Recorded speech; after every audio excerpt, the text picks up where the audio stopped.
Nós hoje vamos conversar com Márcio França, vice-governador de São Paulo, deve assumir o governo de São Paulo.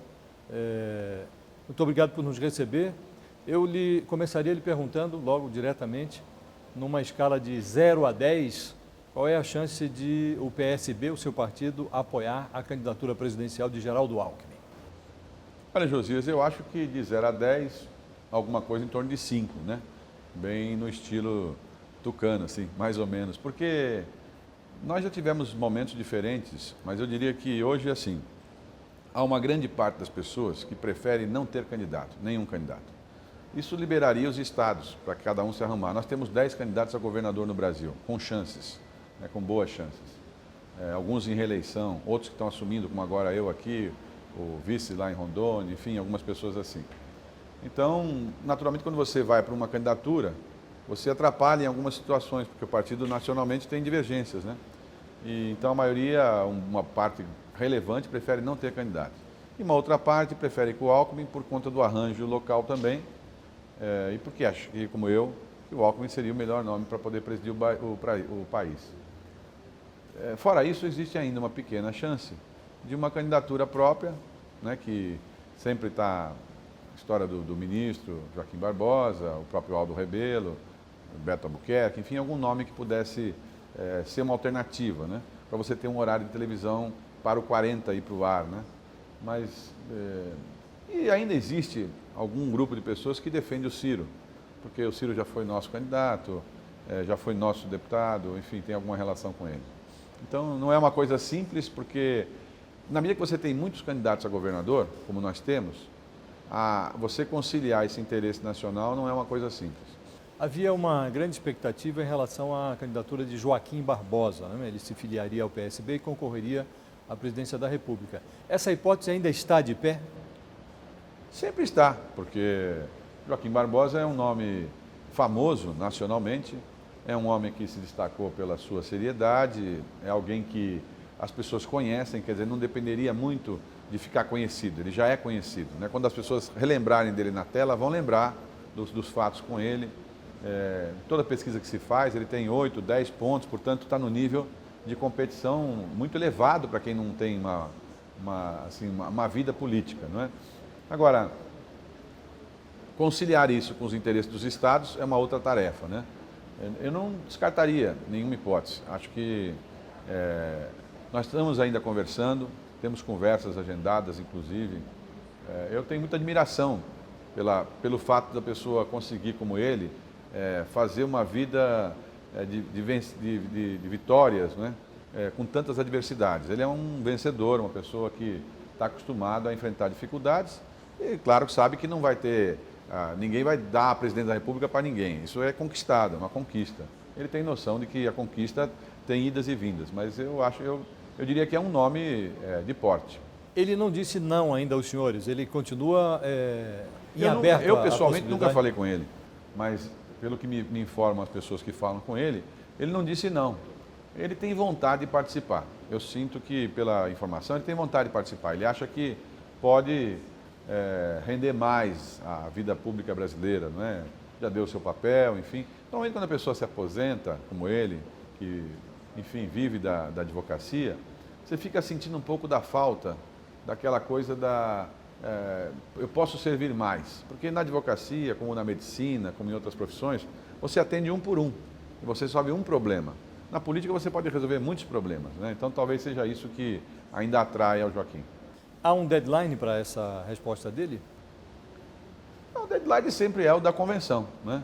Mas penso que antes disso nós teremos aí novidades, porque eu também não sei, como eu nunca falei com ele, não sei qual é a hipótese que ele admite compor outras posições, né? Porque o normal não é ninguém se candidatar logo de cara a presidente. O normal é a pessoa ter alguma posição política, conviver um pouco por dentro da política para depois então se candidatar à presidência, né? Eu sei que não é isso que ele queria disputar a presidência. Mas nada é impossível conversar, a pessoa do padrão intelectual dele, a gente conversa e às vezes convence. Essa hipótese que o senhor está levantando é de que ele seja candidato ao legislativo, alguma coisa assim? A vice? A vice, a legislativo, governo de estado. Ele é um homem famoso em qualquer lugar, né? Ele vive no Rio de Janeiro, É um nome, não sei, eu sinto hoje no Rio de Janeiro uma certa ausência, né, de posições políticas mais consolidadas. Eu não tenho assim um nome, tem o prefeito do Rio, o Eduardo, que é um nome, mas tem que explicar um pouco aquela situação da história do PMDB. Eduardo Paes. Eduardo Paes, claro, que é o nome hoje mais falado, vamos dizer assim. Não vejo hoje, então acho que qualquer hipótese não seria ruim para o Brasil que o Joaquim Barbosa se dispusesse a emprestar o seu nome. Alguém já falou com ele sobre essa hipótese do Rio de Janeiro? Que eu saiba, não. Eu saiba, não. Eu é que estou aqui pensando alto, né? O senhor costuma dizer, já ouvi o senhor dizendo que Geraldo Alckmin seria favorito nessa eleição presidencial de 2018. Nem o Fernando Henrique Cardoso, que é do partido dele, acredita nisso. De onde vem a sua crença? Bem, a crença vem da análise que eu faço do conjunto de todos os fatores que levam à eleição. Em agosto de 2016, eu dei uma entrevista na Folha de São Paulo, me lembro, o título era assim: vice-governador diz que patamar inicial de Dória é 25%. Ele tinha acho que 5%, eu disse que o patamar era 25% e cheguei a dizer na entrevista que ele podia ganhar a eleição no primeiro turno. E todo mundo meio que ironizou pela impossibilidade, imagina uma pessoa desconhecida. Eu digo, hoje em dia, o processo eleitoral, ele é para o futuro, mas ele fotografa o passado. Porque o tempo de televisão dos partidos é baseado no tempo de televisão do que os partidos obtiveram para trás. Então, quando você monta uma coligação robusta, você vai ter mais tempo de televisão. Na esmagadora maioria, com uma única exceção no Brasil inteiro, quem foi para o segundo turno nas últimas eleições de prefeito foram os dois candidatos que tiveram maior tempo de televisão. Então, o tempo de televisão é um grande fator. Não quer dizer que, quando eu falo televisão, é televisão e rádio, né? Claro que não é o único, mas é um grande fator. Quando nós alcançamos em São Paulo, e o meu partido, e eu pessoalmente me envolvi muito para poder dar o tempo para que o Dória pudesse ser o candidato, o PSDB deu a ele 6 minutos e nós demos 12 minutos. Ele somou 18 minutos e tinha 30 e quantas inserções por dia. Isso desequilibrou o processo, ele passou a ser quem tinha mais tempo e com esse maior tempo ele aproveitou o tempo e ganhou a eleição. Então, na minha visão, o Alckmin tem as condições hoje de juntar um tempo muito forte, porque ele está no PSDB e ele preside o partido. E o PSDB é o terceiro partido com maior tempo. PT e PMDB dividem um tempo de 11 minutos, o PSDB tem 8 minutos. Depois vem 4 partidos que têm em torno de 4,5, 5 minutos. É o meu partido, o PSB, o PSD do Kassab, o PR, o PP. Esses 4 têm mais ou menos 4,5 minutos. Depois tem um segundo bloco que vem o PTB, o DEM, o PRB e o PDT.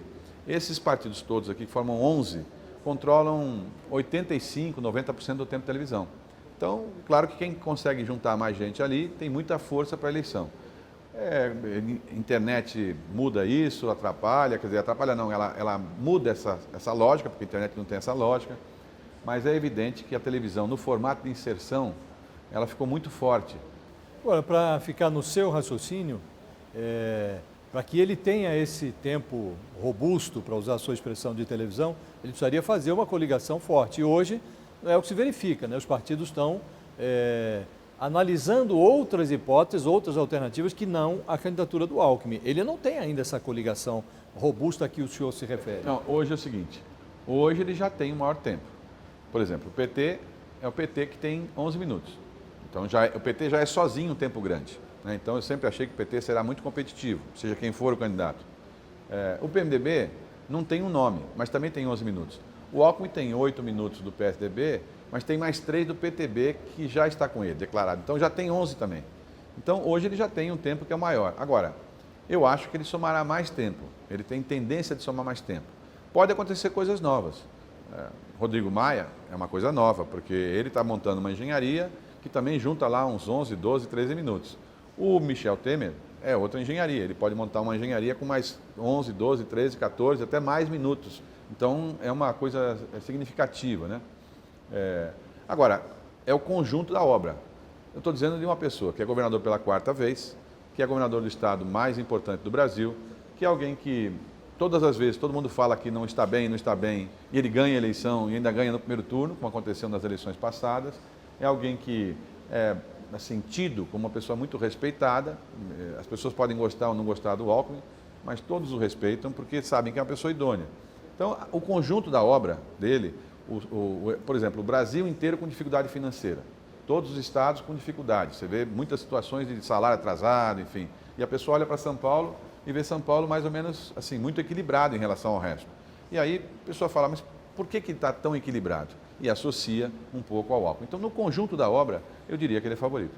Há uma pendência judicial em relação ao governador Alckmin no STJ, um processo relacionado à Lava Jato. Acha que isso pode prejudicá-lo? Acho pouco provável, porque, assim, quem conhece o Alckmin, como eu conheço, assim, de conviver com ele, eu conheci na vida pública muitas pessoas sérias, muito sérias. Vivi com o doutor Arraes muitos anos, né? Pessoa idônea, Mário Covas, mas eu não conheci ninguém igual ao Alckmin, eu não conheci. Assim, do rigor pessoal que ele tem para ele próprio, o segundo colocado está a muitos quilômetros de distância dele, ele é muito rigoroso com ele mesmo. Então, eu não vejo nenhuma possibilidade disso acontecer com ele pessoalmente, né? Agora, tudo isso tem um tempo também. Falta 30, 40, 35 dias para ele se afastar do governo, para ele renunciar ao mandato. O processo eleitoral já começou. Quer dizer, então, não tem mais como você fazer mudanças do ponto de vista jurídico, a não ser quem já responde a processo crime. Aí sim, esses ainda podem ter surpresa lá para frente. Acha que a conversão de Lula num ficha suja tira o PT do segundo turno da disputa presidencial? Acho que não. Acho que, ao contrário, as pessoas vão ter uma surpresa. O mapa do Brasil é idêntico a 3 eleições, né? 2006, 2010, 2014. O mapa é idêntico. Mudou uma vez Tocantins e uma vez o Acre. O mapa brasileiro, ele tem um traço assim na diagonal, que pega aqui da ponta, mais ou menos, do Acre, assim, vai cortando e faz um traço diagonal. Para baixo vota azul, para cima vota vermelho. Basicamente igualzinho, todas as vezes, né? E o para cima vermelho, as pessoas associam com o PT, mas não é o PT. Eu acho que é um voto meio sociológico. As pessoas se sentem numa situação, digamos, de desvantagem econômica em relação a quem está no sul, sudeste e centro-oeste. Então, a tentativa de evitar que quem está embaixo controle também o poder. E por isso, então, votam diferente. Então, esse pedaço azul forma uma diferença de 10 milhões e 800 mil votos para o azul. Isso basicamente lastreado em São Paulo. Desses 10 e 800 de vantagem para o azul, 7 milhões é São Paulo. Então, 70% da diferença. E para cima, a Bahia dá 3 milhões a mais para o vermelho, Pernambuco dá 2, Ceará dá 3, Maranhão e Piauí dá 2.800. Esses 5 estados já matam toda a diferença do sul-sudeste. E aí, Amazonas, Paraíba, enfim, e o Rio e Minas continuam votando 400, 500 mil votos mais vermelho. E hoje eles têm, o PT tem hoje, de algum jeito, a Bahia, o Ceará, indiretamente o Maranhão, o Piauí, ou seja, continuam controlados por governos do PT. Então, por tudo isso, eu diria que menosprezar a força do PT, não é o PT, mas esse conceito, eu diria que é um erro. Eu poderia dizer que é muito provável que haverá um candidato do PT no segundo turno. Agora, supondo que o seu raciocínio esteja correto e que o Lula consiga colocar um personagem no segundo turno vinculado ao PT. Há um candidato muito bem posto nas pesquisas, que é o Jair Bolsonaro, um patamar de 20%. Portanto, ele também teria chance de estar no segundo turno. Então, por esse raciocínio, seria Bolsonaro contra alguém do PT. Aí nós estamos tirando o Alckmin da equação, não? Primeiro, na minha lógica, daquela interpretação sistêmica, para você ter chance, você tem que ter algum tempo de televisão. O Bolsonaro, que é uma figura autêntica, porque a pessoa fala o que pensa, enfim, pode discordar ou concordar, mas ele fala o que ele pensa, acaba sendo atraente para as pessoas. Então ele tem uma votação realmente surpreendente. Mas como ele não terá tempo de televisão, o partido dele tem um deputado na origem. Então ele terá que somar vários dias de televisão para ter um comercial de 30. E possivelmente ele vai apanhar nos outros dias. E ele não terá como se defender. A defesa dele virá só pela internet, que é forte, mas não é igual à televisão e os rádios, né? Então, se se os outros adversários baterem, ele certamente cairá. Aconteceu isso recentemente lá em São Paulo, na candidatura do Russomano.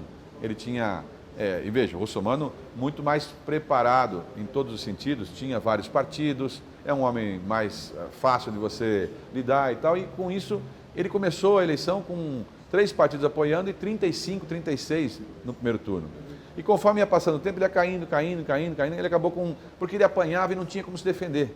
Né? Então, eu penso que a situação do Bolsonaro é essa. Agora, reparem, se o Bolsonaro conseguir furar o bloqueio e passar para o segundo turno, o candidato do PT terá muita chance de ganhar a eleição, eu suponho. Né? Porque o voto, não sei se você se recorda, mas lá para trás aconteceu um fato parecido, quando a Marta foi disputar contra o, não sei se foi o Maluf, alguém que votou lá, que o Covas declarou apoio para ela, até depois teve um custo, isso, enfim. As pessoas mais democráticas, elas tendem a votar contra o Bolsonaro, achando que ele é menos democrático. Então, reforça a chance de uma candidatura do PT acabar prosperando com uma certa união nacional. É que eu não creio que isso vá acontecer nas condições de hoje, especialmente porque tem um fator jurídico aí no meio, desse que você perguntou. Bolsonaro responde a um procedimento penal no Supremo, você sabe. As pessoas pensam que... Crime de opinião, né? É um crime de opinião, foi aquela expressão que ele usou, uma moça deputada, sobre estupro e tal. E a condenação criminal em segundo grau, no último grau, que vai ser o Supremo, daqui até lá, levará a um impasse jurídico, porque a Constituição fala, e a interpretação que o Supremo deu, é que quem quer ser candidato a presidente, aliás, quem é presidente da República não pode ser processado criminalmente e, portanto, não pode ser condenado. Se ele for condenado, a pergunta é, se ele já está condenado, ele não pode ser presidente, ele pode ser candidato? O ministro Fux disse recentemente que não pode ser candidato, falando sobre Lula. Né? E você se recorda que recentemente houve uma situação que o Supremo interpretou, que o Eduardo Cunha, eu não me lembro se era Renan, enfim, que os dois não podiam nem ser presidentes do poder, porque estariam na ordem de sucessão do presidente da República. Ora, se o sujeito não pode, pela expectativa, estar na ordem de sucessão, ele vai poder ser candidato? Eu acho difícil a passagem jurídica dele aí pelo TSE. O senhor, muito provavelmente, disputará o governo de São Paulo. Disputará exercendo o cargo de governador. No desenho que se esboça em São Paulo, o senhor vai disputar contra um candidato do PSDB, ou Dória, ou algum outro que saia das prévias do PSDB. O senhor pretende pedir aos tucanos que desocupem os cargos no governo de São Paulo quando for governador? Eu não pretendo pedir os cargos. Eu acho que as pessoas, quando estão em cargos de confiança, o nome já fala, os cargos são de confiança. Se o meu partido vai lançar um candidato a governador contra quem vai ficar no exercício do cargo, é natural que todo mundo saia, quer dizer, as pessoas saiam que são vinculadas ao partido, que querem fazer campanha com esse candidato, que eles saiam do governo, porque eles ficarão numa posição delicada. Ninguém fica Quem tem ética não fica no governo de alguém para depois trabalhar para o outro candidato. É muito chato para a pessoa. Então, eu não creio que ninguém vai ficar nessas condições. Né? Os que ficarem é porque não vão com Dória. Há muitas pessoas do PSDB que não querem ir com o Dória. Né? Você tem ouvido aí manifestações, enfim, se for o Dória o candidato. Né? E eu tenho defendido, o governador Alckmin e muitas pessoas, que nós unificássemos o palanque. Facilitaria muito a vida do governador, em especial, porque haveria uma unidade em São Paulo, fica muito mais fácil. Né? Claro que facilitaria também a minha, né? Mas se não conseguimos encontrar um consenso, não tem solução, tem que ter 2 candidatos e certamente em prejuízo um pouco dessa harmonia. Né? E essa passagem, porque quando a gente fala das pessoas, não é só a posição dos secretários, na engrenagem de governo, tem muita gente indicada, gente que é de confiança, ligados aos parlamentares, enfim. E claro que não dá para a pessoa estar lá. Você tem uma pessoa da sua confiança que trabalha com você e que à noite faz um bico com o teu adversário, com o teu concorrente, é chato para você. Então eu duvido que alguém queira ficar nessa situação. Quer dizer, é lícito supor, portanto, que havendo 2 palanques em São Paulo, haverá um rearranjo administrativo. Claro, um rearranjo político-administrativo. Né? Até porque, por exemplo, a minha coligação, já tem hoje vários partidos coligados conosco, quer dizer, se preparando para a eleição de governador, partidos que já declararam apoio para mim. Né? 4 ou 5 já declararam. Eu já hoje tenho 18 minutos de televisão, que já é disparado o maior tempo de televisão. Eu tenho que vencer uma etapa, Josias, que ela, embora seja complicada, porque assusta as pessoas, eu sou muito desconhecido. As pessoas não me conhecem pessoalmente. Eu venho de uma carreira de deputado, de prefeito, enfim, do litoral de São Paulo.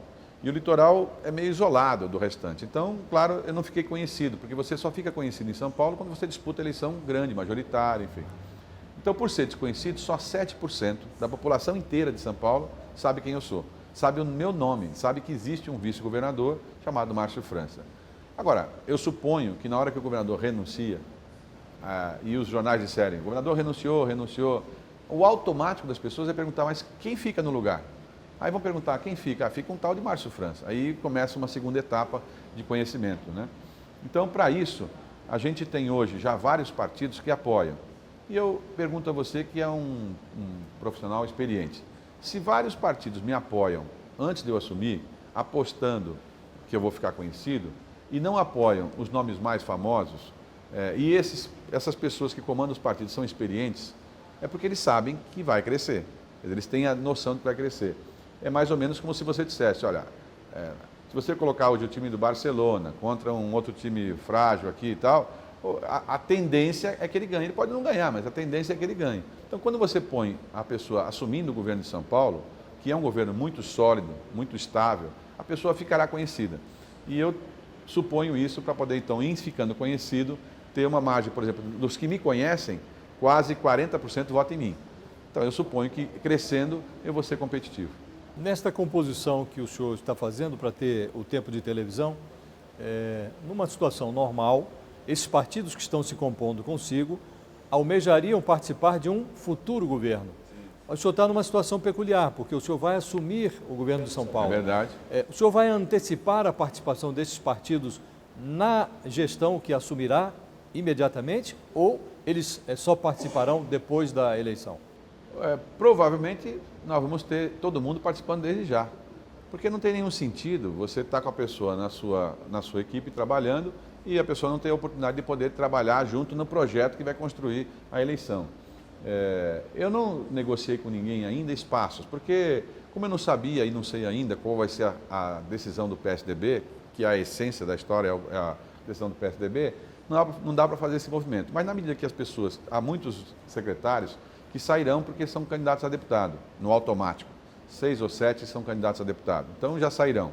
O preenchimento dessas vagas já leva em conta esse novo rearranjo político-partidário que está sendo construído. Também aquela hipótese que levantávamos de o PSDB ter um palanque adversário, obviamente abre um espaço para que tucanos que saiam para esse palanque, abre um espaço para a entrada dos que estão se compondo consigo. Sem dúvida.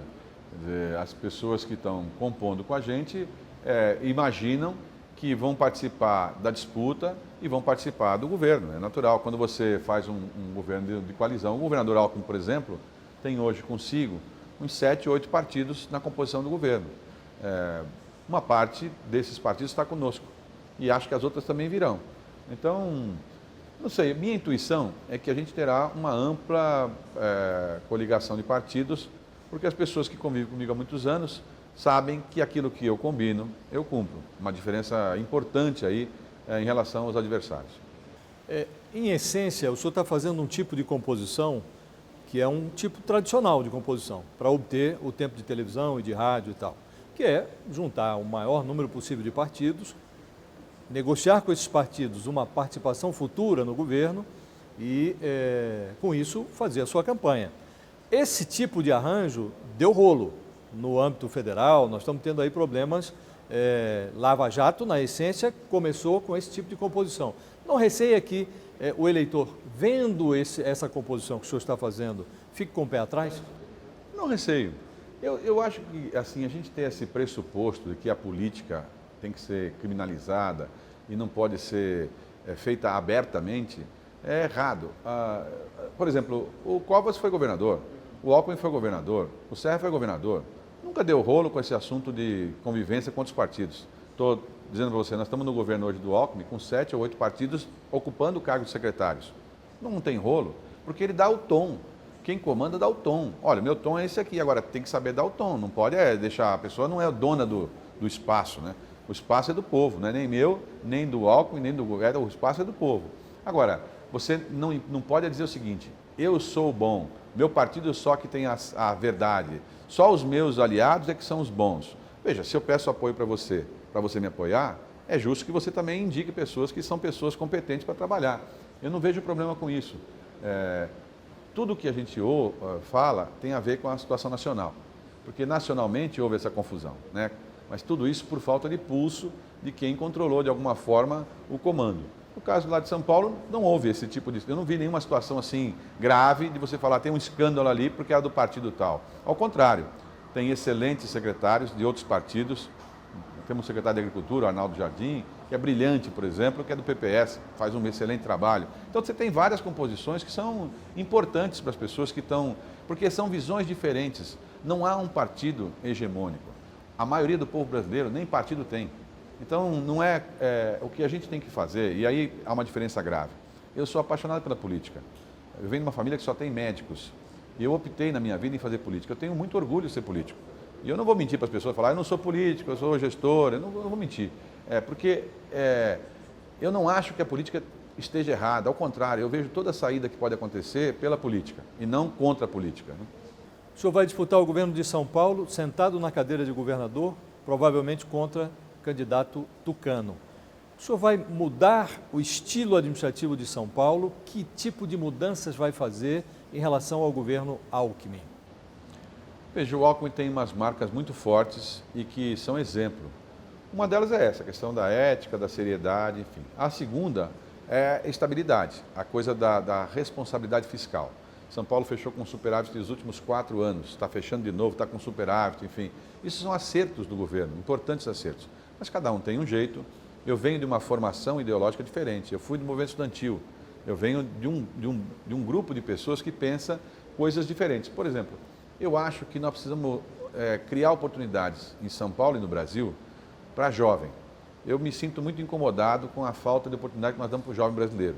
Acho que os jovens se sentem excluídos, se sentem sem perspectiva. E aí são cooptados por uma máquina ruim, que ela sim é organizada e que leva as pessoas para coisas erradas. Eu, quando fui prefeito, fui prefeito da cidade mais violenta de São Paulo, que era São Vicente, uma cidade muito pobre com o menor orçamento per capita. E você se lembra, eu fui reeleito com 93% dos votos.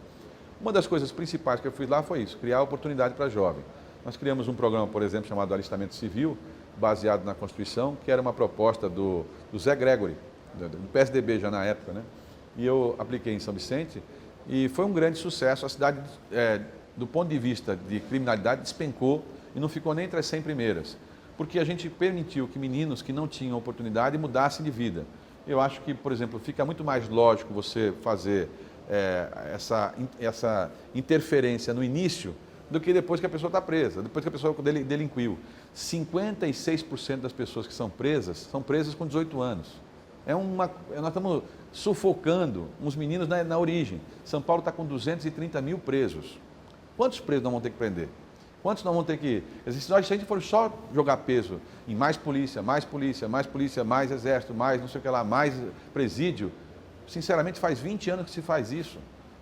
Alguém tem que tentar fazer pelo outro lado, evitar que surja o gelo ao invés de enxugar o gelo. Os índices de criminalidade em São Paulo são baixíssimos, perto do Brasil. Hoje nós estamos com 8 homicídios para cada 100 mil habitantes, em média, né? O índice de Miami é 12. Agora, a sensação não é a mesma sensação do índice. As pessoas continuam achando que se sentem seguras. Não é em São Paulo, é em qualquer lugar do Brasil. Então, por isso, a gente precisa encontrar mecanismos de inverter essa lógica. Esse, por exemplo, é uma visão que eu acho que pode ser diferente. Ora, esse projeto de alistamento civil, ele é replicável em âmbito estadual? Claro, porque na minha conta, mais simplistas, mas eu não vejo nenhum problema em ser simplista, eu gosto muito de cozinhar. Fazer arroz é um copo de arroz, 2 copos de água, enfim, quer dizer, para 100 pessoas é 100 copos de arroz, 200 copos de água. A matemática de uma cidade com 350 mil habitantes como São Vicente, ela é 150 vezes menor do que São Paulo, você multiplica e vai dar o mesmo número no final. O que importa é a chance da pessoa. São Paulo, claro, tem um orçamento muito mais volumoso, com condições de fazer uma mudança nesse assunto. Quer dizer, garantir uma oportunidade para jovem. Quer ver um exemplo assim, típico? a gente pegou uma tarefa do Alckmin, o governador me pediu, Márcio, nós temos USP, Unicamp e Unesp, as melhores universidades do Brasil, dentre as melhores universidades. São, junto com a Paula Souza, que é a Zetex e Fatex, dá 420 mil alunos. É a maior rede pública universitária do mundo. É um grande negócio, é um negócio bacana, uma coisa importante para o Estado de São Paulo. Mas é claro que tudo isso é pouco. Eles abrem juntos, a USP, Unicamp e a Unesp, 20 mil vagas de vestibular por ano. Ora, nós formamos 450 mil alunos no ensino médio. Quer dizer, a gente abre vaga para a universidade pública de 5%, 95% não vai caber. Agora, nós tínhamos uma autarquia chamada Univesp, que é uma autarquia que faz ensino à distância. Antigamente, o ensino à distância era não era levado muito a sério. Mas hoje as principais universidades do mundo fazem à distância. Você tem coisa com qualidade. O que nós fizemos? Uma parceria com a USP, Unicamp, a Unesp, Paula Souza, contratamos os mesmos professores e estamos dando hoje engenharia de produção, engenharia de computação, matemática, pedagogia e gestão pública. E vamos entrar mais com contabilidade e administração. Com isso, nós abrimos 230 polos em várias cidades, com vagas em todas as cidades, e abrimos esse ano, agora em janeiro, abrimos 21 mil vagas já de vestibular, quer dizer, mais do que as outras 3 faculdades, universidades. Em resumo, nessa lógica, a gente mais um ano e meio, nós faremos a universalidade do ensino universitário em São Paulo. Em outras palavras, qualquer menino, qualquer moça que saia do ensino médio querendo, faz faculdade de graça e faz faculdade pública de qualidade. Não é um ganho impressionante a pessoa fazer uma faculdade de engenharia da USP num município distante, sem ter que se deslocar? Isso muda a vida da pessoa. Se ela tiver a chance, ela muda a vida dela. Eu acho que é possível com tecnologia. Esse projeto de alistamento civil, ele não dá uma ideia, embora o nome civil, de alistamento militar? Você sabe que é interessante conversar com gente perceptiva, porque quando eu fiz na cidade, também teve a mesma... Logo de cara, como eu venho de um partido mais à esquerda, eu fui muito criticado. Vai militarizar os meninos, vai militarizar os meninos. A doutora Arraes dizia que o alistamento militar é uma injeção de disciplina. E é mesmo. Quer dizer, os meninos entram dentro de um alistamento e todo mundo que faz exército, aeronáutica, marinha, sai mais disciplinado, porque é uma característica do militar ser disciplinado. Não há mal nenhum em você fazer disciplina. Nós fizemos um teste com os meninos lá na época, eles chamavam GEPOM. Eram 800 rapazes naquele tempo, né? Que eram todos os rapazes em situação de vulnerabilidade da cidade, todos. Todos os 18 anos vieram conosco, né? Trabalhavam 5 horas como orientadores municipais, uniformizados pela rua, com rádio e comunicação e em contato com a Guarda Municipal e com a Polícia Militar. E eles eram obrigados a fazer um curso técnico durante esse um ano. E depois eram dispensados. Era um alistamento civil, como prevê a Constituição. E aí, como eles eram uniformizados, teve muita polêmica. Está militarizando, não tem nenhuma função de segurança pública. Mas a presença deles também inibe, porque dá uma sensação de segurança. E aí, houve uma polêmica e eu fiz então uma consulta a eles, por voto, se eles queriam ou não continuar fazendo daquele formato, uniformizado e com ordem unida, enfim, que os militares fazem. Deu 99% a favor. Os meninos pedem isso, eles querem ter uma chance de poder fazer parte de um grupo. O menino de 18, 17 anos, ele gosta ele quer pertencer a um grupo e ele não se sente pertencente, ele acha distante. Quando ele faz parte de um grupo, como ele faz na Polícia Militar, quando ele faz no Exército, não é mal para o Brasil isso, é bom. Quer dizer, e acho que, por exemplo, muitos dali saíram para fazer depois Polícia Militar. Eu não vejo isso como um problema, vejo como uma solução. Agora, nessa hipótese de implantação desse projeto de alistamento civil, os meninos seriam recrutados com que idade e que trabalho exatamente eles fariam? 18 anos, sempre com 18. Na hora do alistamento militar, a gente separa os meninos que têm vulnerabilidade, aqueles que têm uma situação difícil em casa, que estão atrasados na escola, que já tiveram infração e foram de alguma forma punidos ou respondem a algum tipo de procedimento. Pega todo mundo que é vulnerável e convida para o alistamento. Se ele topar, ele é remunerado, ele tem uniforme, vai fazer o curso técnico e vai ter uma outra chance, na nossa visão, né? No começo eles ficavam um pouco em dúvida, porque é uma fase de vida diferente, mas depois eles começaram a resgatar a autoestima muito forte e todo mundo passou a prestigiá-los. Assim como é no caso da polícia, as pessoas têm um certo prestígio, parece que é alguém que está te ajudando. E eles inverteram rapidamente essa lógica, a cidade despencou em criminalidade. Para você ter ideia, morriam 17 rapazes de 18 anos por ano na minha cidade. Morriam em média 17. Nunca mais morreu. Era uma coisa impressionante. Mas os jovens recrutados, eles fazem um serviço de policiamento na rua? Zero policiamento. Eles são orientadores municipais. Eles andam pela rua e eles recebem noções de primeiros socorros, de trânsito, orientação turística. Eles são orientadores. Eles fazem os serviços gerais ali na hora. E estão preparados, por exemplo, um farol está quebrado. Eles estão preparados para entrar no sistema ali e organizar até que chegue alguém para fazer o negócio. E depois eles são comunicadores, eles passam pela comunicação e tem sempre um tutor. De 30 em 30 tem um tutor, que via de regra é um policial aposentado, que a gente põe, que passa a ser o tutor daqueles 30. Né? E a sua ideia é fazer isso em âmbito Se eu estadual? puder, eu farei no estado de São Paulo. E já tem uma projeção de quantos jovens seriam recrutáveis para esse tipo de... Se fosse fazer tudo o que deveria, de 80 a 100 mil. De 80 a 100 mil. É o tamanho da Polícia Militar de São Paulo. É um grande projeto, é ambicioso, porque, enfim, forma 100 milhões de reais por mês. E cada menino custa R$1.000. Em média, o custo final dele, R$1.000 por mês. Dá R$12.000 por ano. Parece muito, mas, sinceramente, perto do que se gasta com segurança pública, com presídio, com o SUS, porque não esqueça sempre do SUS. Imagina a confusão que dá, do ponto de vista de gasto, o que a violência produz de problema de saúde. Né? De gente que vai internada, é tiro, é facada, enfim. Eu estou convencido que essa posição de você conseguir pegar na raiz o problema dá mais chance de você ficar com um custo mais barato e você fazer melhor do que a gente faz hoje. E já tem esse dinheiro no orçamento para fazer? Não tem diretamente porque não foi previsto, né? Mas tem indiretamente, porque existem muitos cursos em São Paulo profissionalizantes. E existe uma regra nacional chamada a regra do aprendiz, a lei do jovem aprendiz, que obrigaria, que os estados não fazem, o poder público não faz, e está errado. Quer dizer, o poder público é muito engraçado. Ele exige que o privado faça as coisas que ele próprio não faz. Então, a regra fala que a empresa privada deve garantir de 5% até 15% de jovem aprendiz na sua empresa. Todo mundo tem que ter isso. Então, se você tem um jornal e você tem 100 funcionários, você tem que ter de 5 a 15 funcionários que são jovem aprendizes. Bem, mas para o Estado não ficou fixada essa regra. Eu acho que o Estado tem que fazer essa regra, ele tem que dar essa chance. Como nós temos 800 mil funcionários, de 5% a 15% daria os 80 mil até 120 mil, mais ou menos, rapazes que poderiam ser tratados como aprendizes. No fundo, eles são aprendizes. São pessoas que não tiveram nunca um emprego, estão começando a vida e estão em busca de uma oportunidade. Não surge a oportunidade lá de cá, eles são computados por lá de lá. Sua ideia, então, é remanejar verbas para assegurar a implantação desse projeto? Já existem verbas, como eu disse, só que elas estão esparramadas em assuntos diversos. Por exemplo, está lá na minha secretaria, que é a Ciência e Tecnologia, existe um programa chamado Via Rápida, que é um programa muito bonito, que também remunera para fazer um curso. E dentro desse curso, por exemplo, esse ano que eu fiz, no ano passado, a pedido do governador, eu comecei a fazer a remuneração para presidiários. Então nós pegamos, em São Paulo tem 30 mil presidiários que estão no regime semiaberto. E não tinha vaga, porque não tem emprego nem para quem não é presidiário, imagina para quem é presidiário. Então nós pegamos esses presos e fizemos um curso de pequenos reparos e pintura, rápida.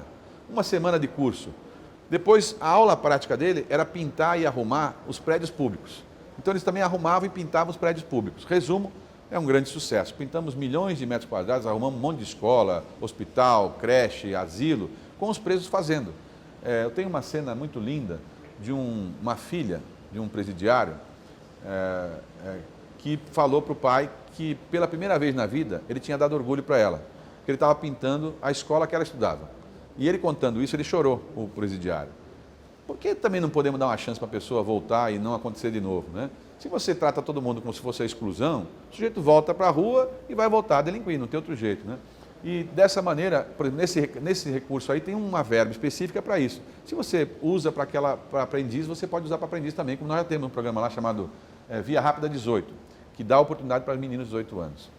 Na abertura do Congresso do PSB, o presidente do seu partido, o Carlos Siqueira, disse que o Michel Temer não compôs propriamente um governo, ele compôs quase uma quadrilha. Essa foi a expressão que o Carlos Siqueira adotou. O senhor concorda com ele? Não, não concordo. Eu não acho que a gente deva generalizar nada. O presidente da República assumiu o governo em condições extraordinárias. Ele assumiu o governo no impeachment. Impeachment esse que meu partido ajudou a votar.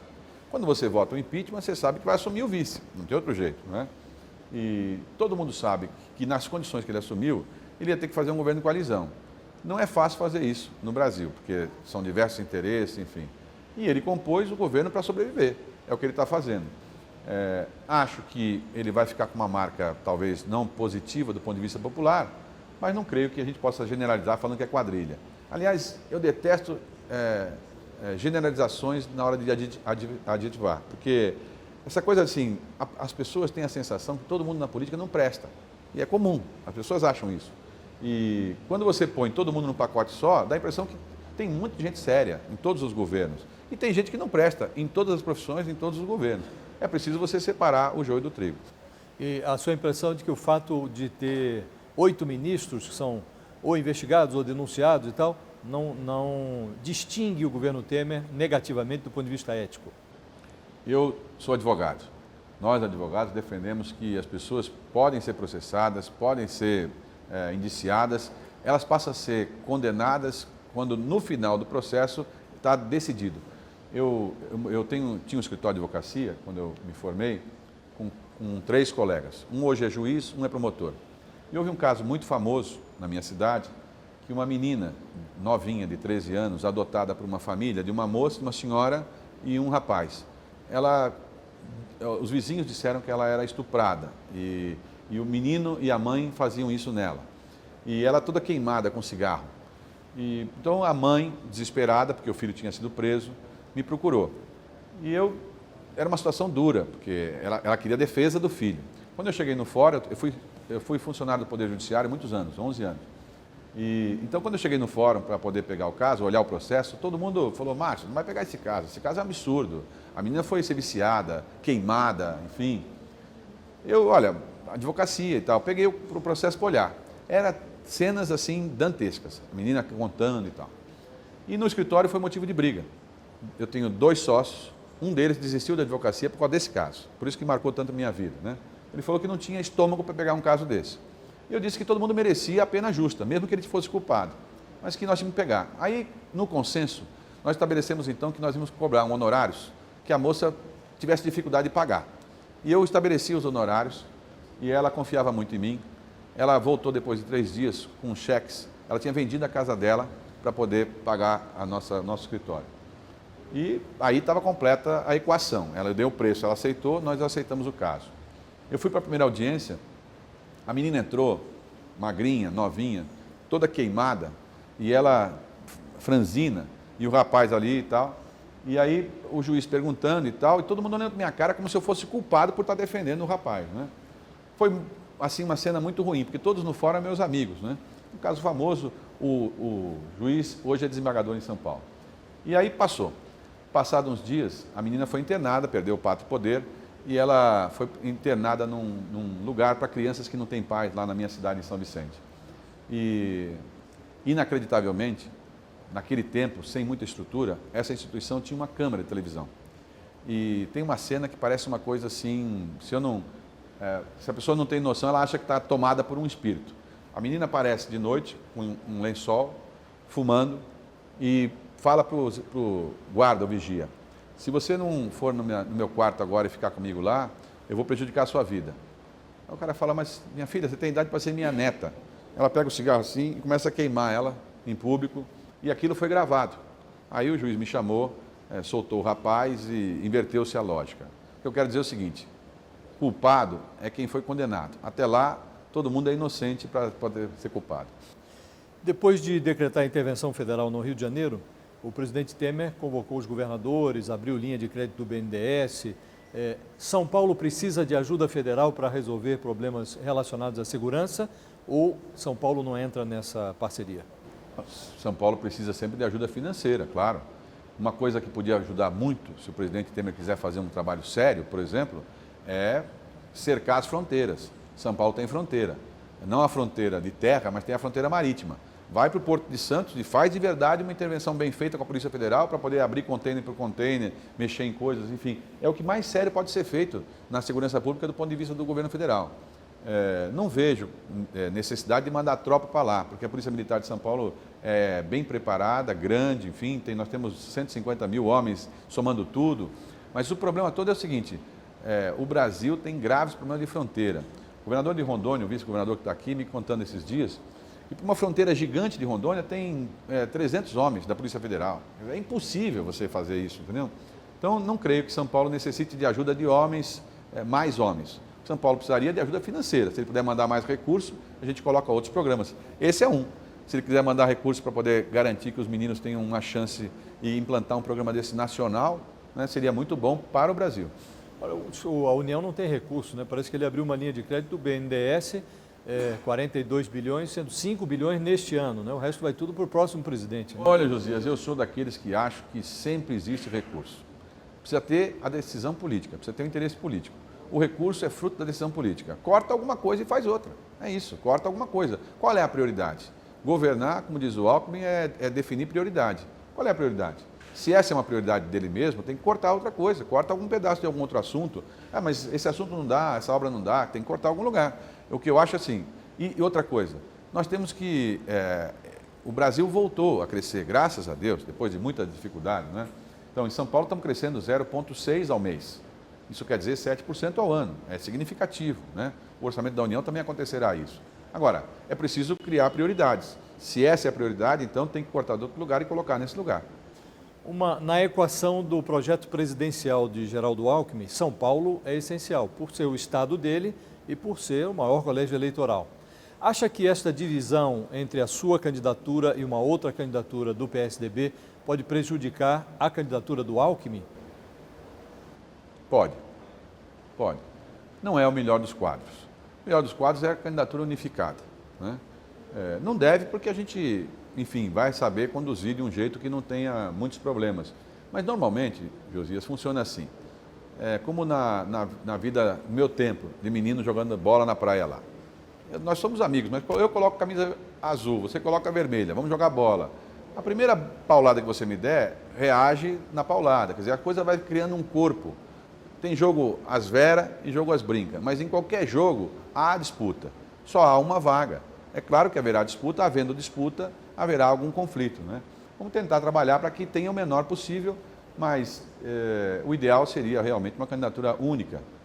O senhor espera ter a presença de Geraldo Alckmin, ainda que metaforicamente, no seu palanque, declarando apoio ao senhor?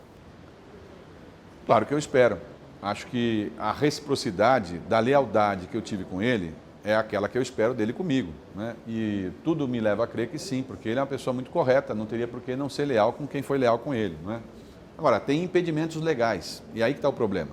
São os impedimentos que a lei exige, né? A televisão, por exemplo, você não pode estar num partido usando a imagem de quem está em outro partido. Então, isso cria confusão. Por exemplo, já me apoiam partidos em São Paulo que têm candidaturas a presidente.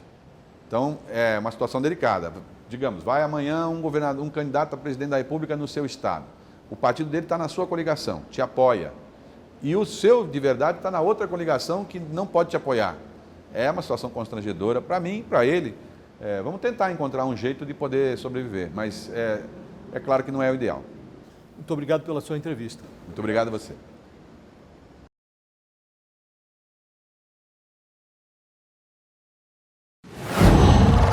Qual?